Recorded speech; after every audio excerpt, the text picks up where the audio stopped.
Let me introduce you to one of the most important spice mixes in the kitchen, but often overlooked, paprika. Now, the reason I say this is because a lot of people struggle to make a spice mix at home and balancing all the different spices together so that it tastes like something. Paprika is your go-to. It's cheap, it's convenient, it's ubiquitous, you can find it anywhere. It's mild enough that it doesn't overpower other spices that you add to it, but it's strong enough that it can stand anything you throw at it, whether it's cumin, coriander, chili powder, cayenne, Aleppo, salt, pepper, the list goes on. Paprika can blend with nearly everything. Here's how I build a spice mix. I'd start with paprika as my base. And what I like to do is build a larger batch because if you use tiny little amounts, it's hard to measure everything and it's hard to get a sense of what that's going to taste like. So I would start with about a half a cup of paprika, make a large batch. From there, choose one or two other spices that you want to be supporting flavors. And you're gonna do half as much of those as you do paprika. So if we're doing a half a cup of paprika, I would do a quarter cup of two other spices. Maybe I'll do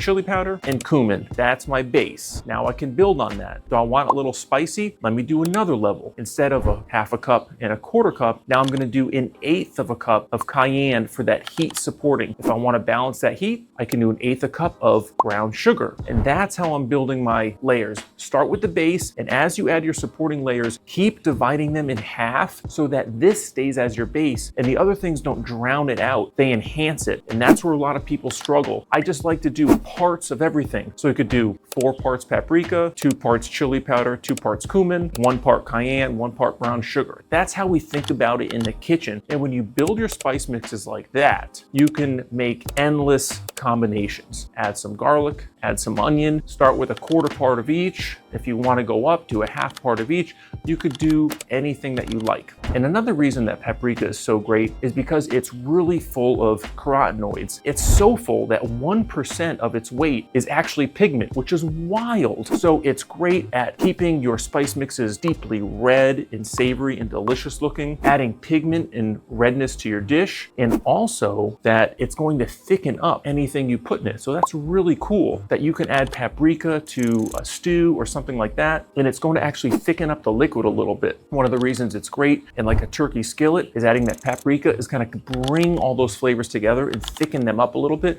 which a lot of other spices can't do. Paprika is your friend. Don't be scared of it. Don't be worried about messing up because you can always make another batch, learn from your mistakes, and then move forward. Start with paprika, build on that, and see where you get.